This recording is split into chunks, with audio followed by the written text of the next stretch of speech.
Hi, and welcome to this week's edition of CrossHairs, the program at ThePrint where we discuss the big regional or national security issue of the week.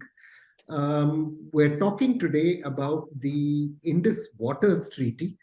We've had a slightly opaque statement from the Ministry of External Affairs saying that they intend to ask for a review of the treaty. Now, the treaty can only be modified by the concurrence of both countries which signed it. But I'll be trying to talk you all through this pretty complicated issue. I'm joined today by Dr. Daanish Mustafa, who's a scholar in London and an expert on all things to do with the Indus Waters Treaty, which are more complicated than I think many people understand, and by Dr. Ayesha Siddiqa, political analyst and scholar, also in London, who's been with us on this program before. Those of you who watch Crosshairs will be familiar with her. So without wasting more time, Dr. Daanish, if I can go to you first, perhaps a little bit of context first. This treaty has been one of the sort of longest standing cornerstones of the India-Pakistan relationship, good, bad, or ugly. It survived many wars, it survived conflicts, but there have been calls in India and in Pakistan in recent years for a review of the treaty. Could you just talk us through maybe a little bit for a lay audience on why this treaty is so important and why some people want it reviewed or looked at again? Well, obviously, the treaty is important for obvious reasons, that it's about water, which for largely agricultural societies like Pakistan and India, it's an important topic upon which they need to have some sort of an understanding. Important question is that what is the quality of the treaty? To what extent has it served the interests of India, and to what extent has it served the interests of Pakistan? Some of my colleagues who actually whose primary focus is on the Indus Waters Treaty, but looking through archival research and everything else, the treaty started being negotiated back in the 1950s, if you will. And by the time, as the negotiations went on for years, in 1956-57, the Pakistani delegation cabled back to the government in Islamabad that this treaty is not to our benefit. We should not be going for it. This is not a very good idea. Now, at the time, the primary sort of irrigated areas in Pakistan were very much dependent upon water from India. You had Madhopur headworks and you had the Firozpur headworks, where the headworks were in India, but all the canals that emanated, many of the canals that emanated from them ended up in Pakistan. So the question was what to do about them. Even at the time, it is about 10% of the land of Pakistan, within Pakistan, that was irrigated by it. It was politically most important land, if you will. Okay. In terms of its representation within the state, in terms of bureaucracy and everything else, it was a very critical, considered to be the heartland, the Punjabi heartland of Pakistan. But in return, subsequently, I was just mentioning to Dr. Ayesha Siddiqa that in Pakistan, you have 4 federating units. You used to have 5, now there are 4. So out of those 4 federating units, they were merged into one unit in 1952. 54. Which basically meant that in Pakistan, Sindh did not have a voice, the lower riparian. And none of the other stakeholders within Pakistan had a voice. The overwhelming voice, if you will, was that of Central Punjab. And then what you find is that it was finally signed by a military dictatorship of Ayub Khan, where there was no question of any sort of a representation or anything like that. So the reason it was of a disadvantage to Pakistan, because 3 rivers altogether were given over to India, Ravi, Satluj, and Beas. Whereas the Helsinki rules and rules of international arbitration on international waterways ask for equitable distribution between riparians. So the equitable distribution question does not arise in case of the 3. Did anyone back in these negotiations have a clear picture? Because I'm just trying to understand this. This was the 1950s. Was there a clear picture of how much water was consumed where in the vast Indus basin? or were negotiators relying on just some rules of thumb and inadequate data? I think the data was somewhat inadequate, of course, and they were also ambitious about expanding the irrigated network. And Pakistan did expand its network to be almost twice the size of what it used to be in 1947. So that did happen. The idea for Pakistan, the carrot for Pakistan, the stick was that it was going to lose the three rivers, or at least that's what they ended up agreeing to. The carrot was that there were going to be replacement infrastructure to be built. There were going to be multiple link canals to transfer water from the main stem Indus River into the eastern rivers, which were going to lose water, from which all of it was going to be given up to India. And then there was the idea of the two dams, the Bela Dam and Mangla Dam, which was the huge sort of a carrot in there. And there was a consortium of international countries, including India, by the way. India paid for some of the infrastructure that was built in Pakistan as a compensation for the water that Pakistan was giving up as its right from the three eastern rivers. From the three western rivers that ultimately got awarded to Pakistan, to the best of my recollection, someone can correct me on this one, I think like 10% or 15% thereabouts of the flows India was entitled to use for local uses, for local developmental, you want to build a little run-of-the-river electricity project or a small irrigation project, that was allowed for within the treaty. So that said, there's a whole set of conversations within Pakistan, certainly between upper and lower riparian Punjab and Sindh, that you guys sold off your eastern rivers, which primarily benefited Punjab, and now you're taking away Indus River to compensate yourself for the water that you sold off to India. That's the sort of conversation that is happening in Pakistan. Right, and if I can just draw you out a little further on there, this kind of brings us to the dispute at hand, right? Because it has something to do with Kashmir. India has been pushing for the use of this non-consumptive use of the waters, as it's called, to build hydroelectric projects. And Pakistan has some reservations about these projects and has been seeking arbitration from the World Bank, which is provided for in the treaty, to sort out these disputes. See, the treaty very specifically allows for specific kinds of projects. Annexure D, I believe, of the treaty allows specific kinds of projects that can be undertaken by India on the three western rivers. Now, the problem is that the way they were negotiated, at the time that they were negotiated, they did not have a very good understanding of the engineering, ecological, as well as hydrological challenges that are involved in building the kinds of projects that we're capable of building today in the specific kind of a context of South Asia. Now, you have to bear in mind that the Indian rivers, Pakistani rivers, tend to have the highest silt loads in the world. Right. Practically all of your understanding of how to build this infrastructure comes from research in Europe and North America, whose rivers are different entities, animals altogether from the kinds of rivers that we have. But we basically, because God forbid we should ever do our own research, we borrow all Western, we borrow all the Western sorts of frameworks of how to build these things and what to do and all of that, and try to impose them upon the rivers where there are a whole set of problems. So Pakistan tends to take a very jaundiced view of any kind of a project that is proposed by India. And typically, it wasn't until the mid to late 2000s that for the first time Pakistan ever went out to arbitration on Baglihar Dam. And there the rhetoric invariably ends up with, India is going to steal your water. Well, how can it steal your water when it is an electricity project and you cannot generate electricity if you stop the water from flowing? Right. When you build an electricity project, all you're trying to do is you're building a waterfall. So unless the water flows from the waterfall, you're not going to have electricity, right? So if you assume insanity on part of India, that it's just going to build the dam just to spite everyone else, right? And never use that water. And for how long can it hold that water, by the way? Chenab can put Baglihar Dam down in Karachi in no time if it gets in a bad mood. Right. So, a river versus a dam is it's a contest. A river is going to always win. So a river will always win. So the issue is that Pakistan there always tend to be these conversations at the Indus Commission meetings every, are these quarterly or 6 monthly? I think they're quarterly or something. Quarterly, yes. Now, the problem is that neither country tries to build a confidence with each other. In India, I understand that the water flow data is typically classified, state secret.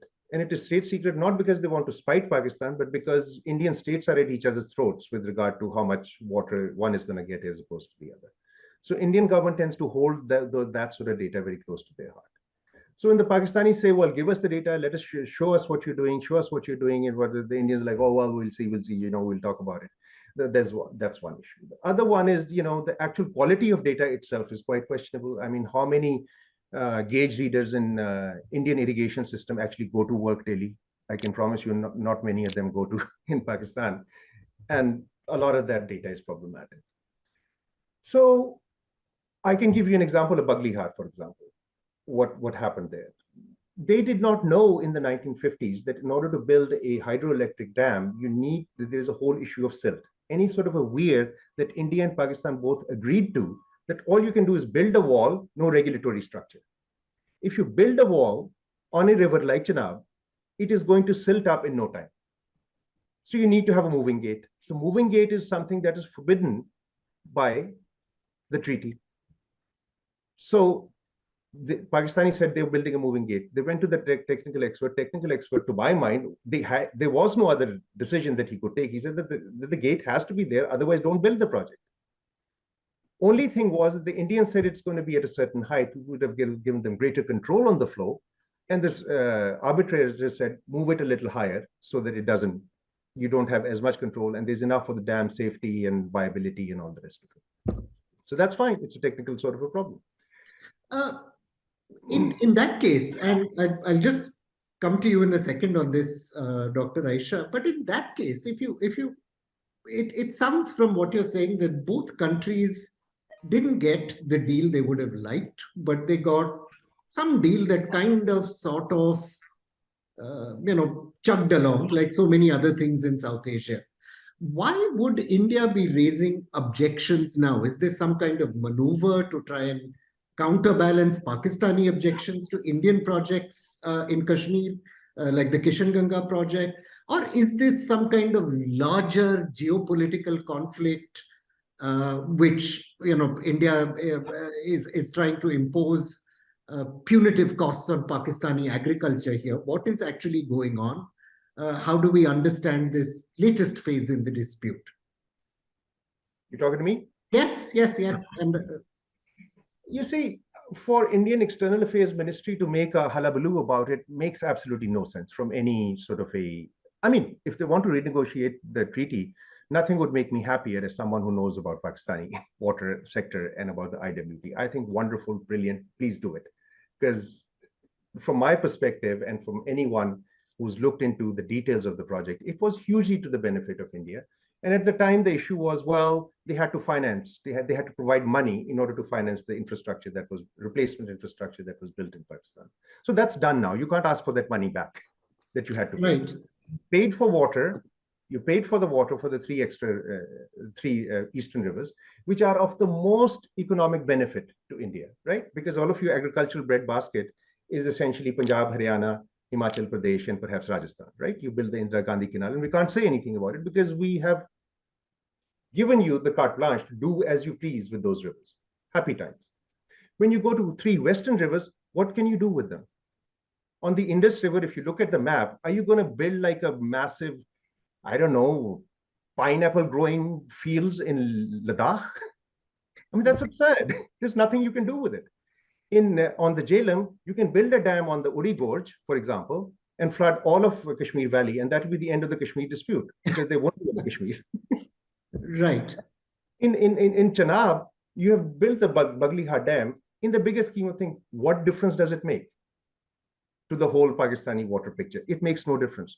What makes a difference is if India has to curtail its activity on the three eastern rivers in order to provide equitable apportionment of water from the three eastern rivers to Pakistan, which Pakistan has written off to you. They're yours. You can do as you please, right? In which universe does it make sense for a riparian to say, oh, no, we are not happy with this. We want to go back and renegotiate it. So from that perspective, it makes no sense. For a country of, what is the GDP of India? 2 trillion, 3 trillion? Something like that. Something like that. So out of that, a project of like a few dozen million is somehow a reason or you add up all the projects, I mean, they're not even 0.0001% of the contribution to the Indian economy. So the economic argument doesn't make sense at all. So out of that, in a rational universe, it makes no sense. Now, if you want to, make people happy, because with all due respect, Praveen, I mean, from all of my Indian friends, I get a sense that they have a deep sense that we are a very virtuous society, we're a very virtuous country, and everyone else wants to mess around with us.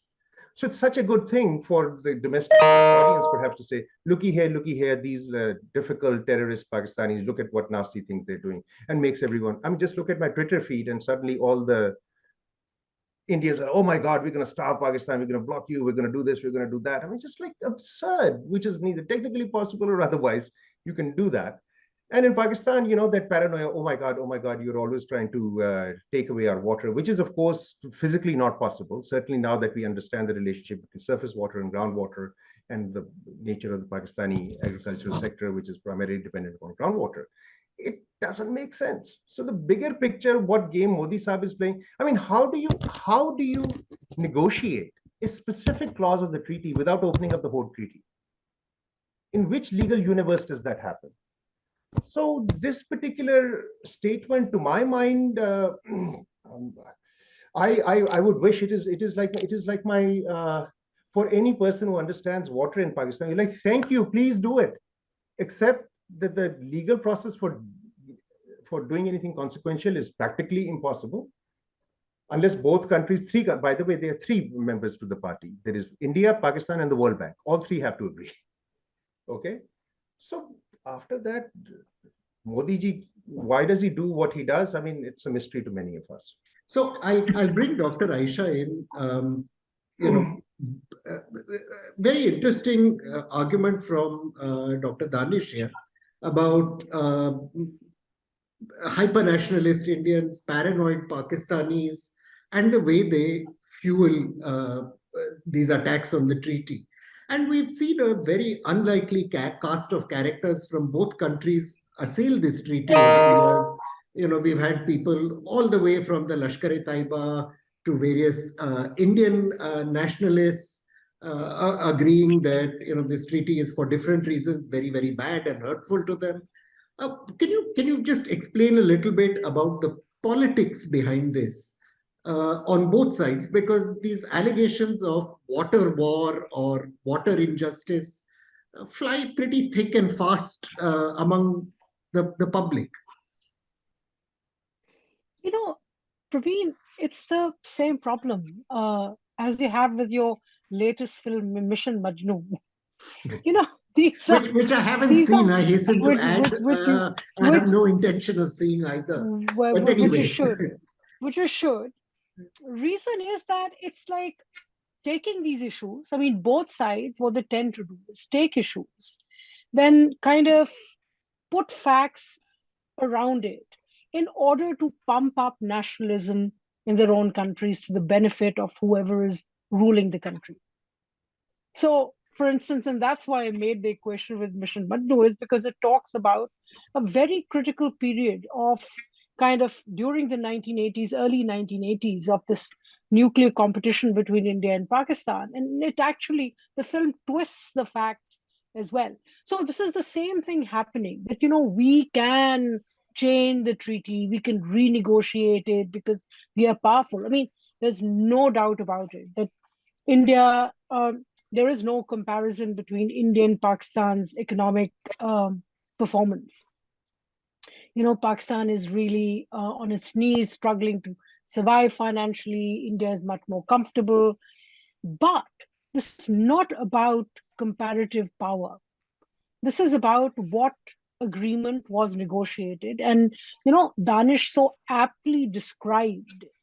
The technicalities of it, which, I can't get my, hand around it, my head around it, that it's not possible, it's not easy, it's not dependent on power. So it's really about very basic and crass politics at best.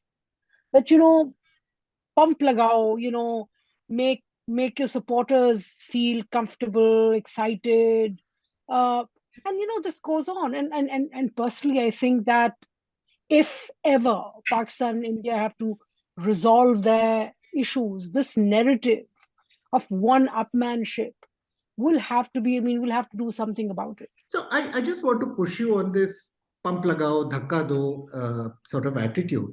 And one of the things some in the Indian strategic community have argued over the years, which, as you know, is that, look, this is a source of pressure or real leverage on Pakistan to get it to uh, uh, give ground on other, maybe more important disputes for India, like the dispute over Kashmir, that this is a tool with which can be leveraged to this end.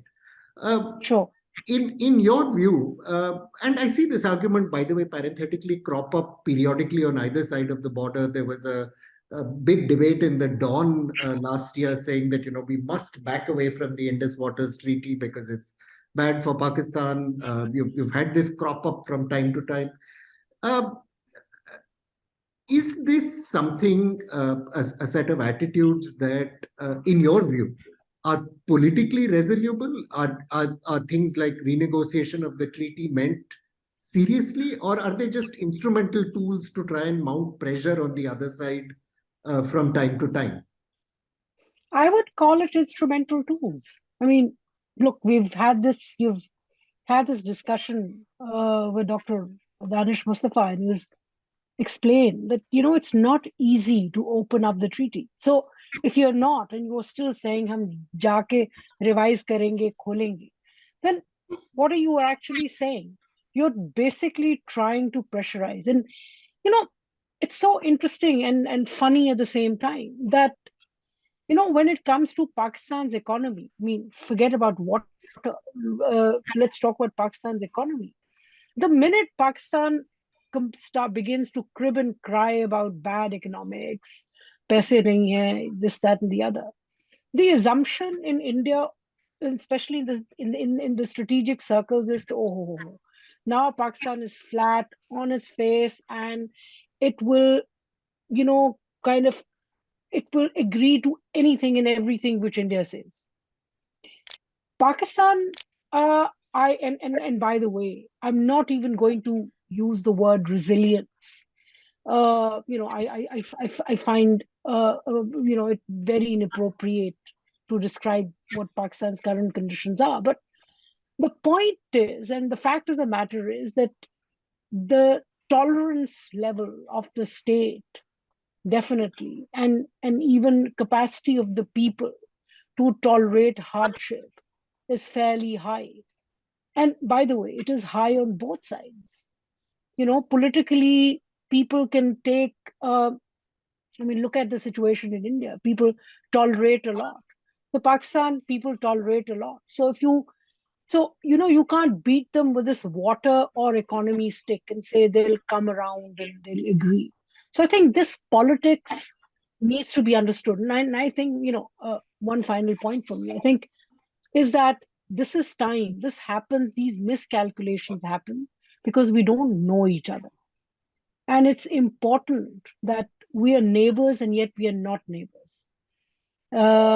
So I think it's important that we begin to study each other.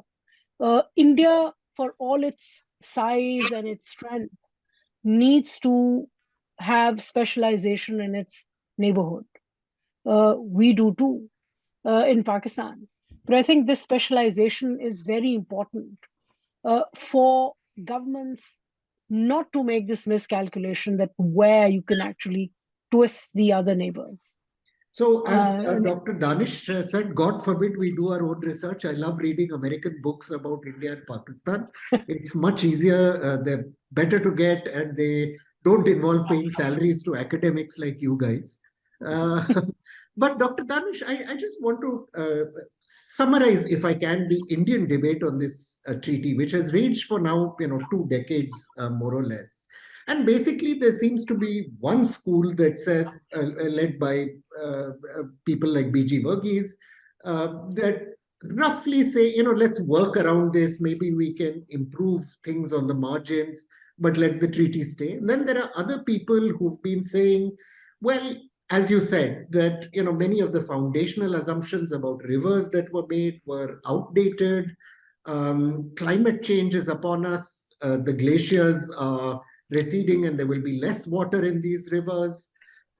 Leaving aside the rights and wrongs of this political impasse we're now seeing, do you think, as an expert, that the two countries should be having a conversation about how to best manage these river systems, or that practically we should just let things be, given how things are between the two countries? No, I don't think we should let things be because the way things are, they are quite disastrous, if you will. I mean, if one were to say that Indians are having a picnic as a result of this treaty, I mean, just look at the farmer protests in Punjab. Clearly, something is broken over there. Groundwater. Right, and there again, if I may point out, Punjab has just to remind our viewers, Punjab, very serious groundwater problems, which are partly linked to how much or the ways in which we use water from these rivers. Exactly, exactly. So, I mean, the water management, water use paradigm of both countries is absolutely rubbish.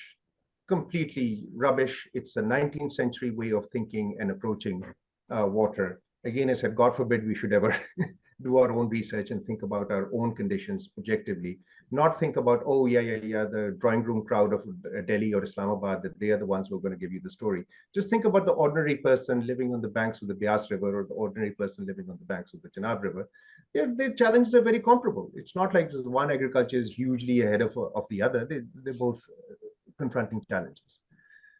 I think that this conversation needs to continue. I think that the conversation needs to be broadened up. The conversation should not just be between engineers and bureaucrats. The conversation should be precisely in this sort of a forum and in many other forums. I talk to Indian water researchers all the time, and practically I find it very, very difficult to disagree with them on anything, as they do with me. We almost always agree that we are both basically trying to rape our rivers and think that somehow we're going to come out ahead out of it. Only people who are making money out of this, both domestically in India and in Pakistan, is a very small minority of commercial large farmers, if you will. And when you're talking about actual water distribution between the two countries, the problems are very surmountable if only they were to trust each other and work with each other in good faith, instead of trying to, nail down their patriotic credentials through these treaty negotiations and one way or the other.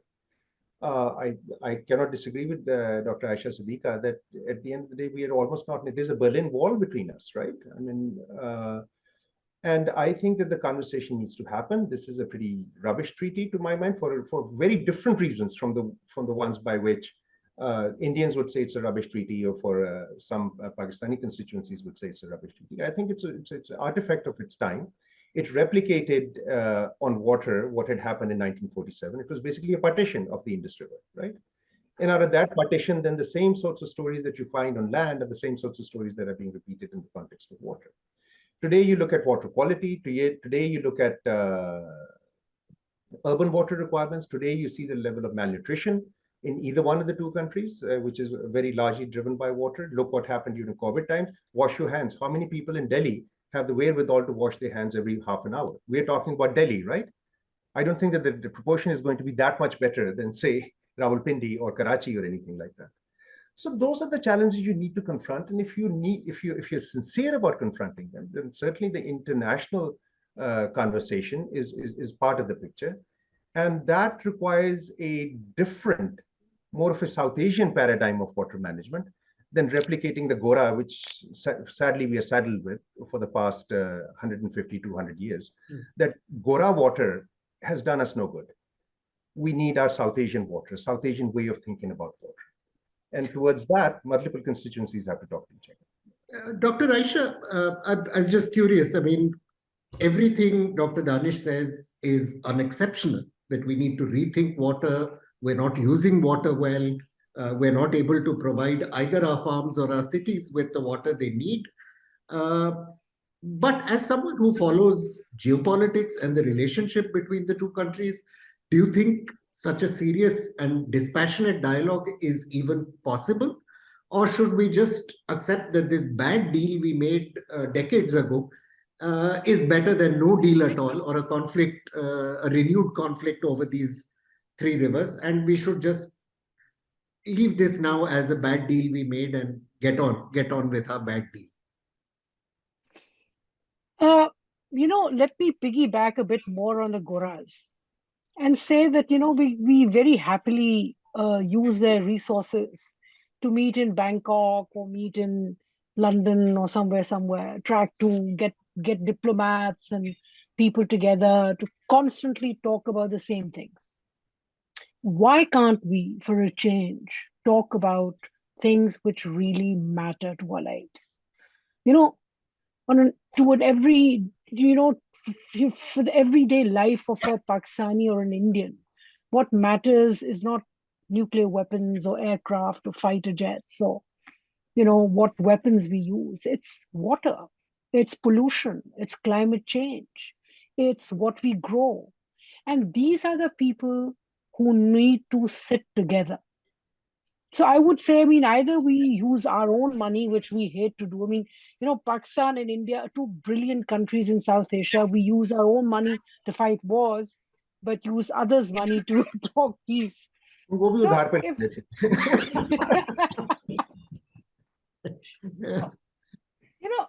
once upon a time, we used to kind of sit in the region, sit in Sri Lanka. I think, there are many places in the region where we can sit together and start those real conversations. Get farmers, agriculturists, farm, factory labor union representatives, or climate experts, or water experts, people who actually, whatever the study really relates to everyday life of the ordinary citizen. Get them together. These are people with stakes. Let them see each other, talk to each other, and talk about things which have an impact on our future. Very quickly, once upon a time, I remember we used to have these track 2, this is the track 3 actually, a meeting between young, fresh graduates from universities on both sides, India and Pakistan. They would spend time together. There used to be workshops. Many of the friendships were made then. And people, this was the future, from future generations from both sides coming together. And this is where we need to get people together, talk about these real issues, instead of just, weapons and militants and military and things like that. So, just to give you a sense of how odd this conversation is, Dr. Ayesha Siddiqa is the author of a book on the Pakistan military. I work on regional security issues, and we're turning around and being all hippie in this issue of crosshairs and talking about real issues that matter. But I'll just abuse my privilege to get in a last word, if I may. We're speaking on a day the Ministry of External Affairs has said India intends to give notice of its desire to renegotiate the Indus Water Treaty. We don't yet know if that means India actually wants to renegotiate the substantial part of the treaty, which relates to the sharing of river waters, or whether it wants to renegotiate the conflict sort of resolution mechanism, which has been a bone of friction in recent years. Bone of contention, excuse me. But what we do know from both our excellent guests today, Dr. Daanish and Dr. Ayesha, is that there are some pretty serious issues that will remain whether or not this renegotiation of the treaty begins.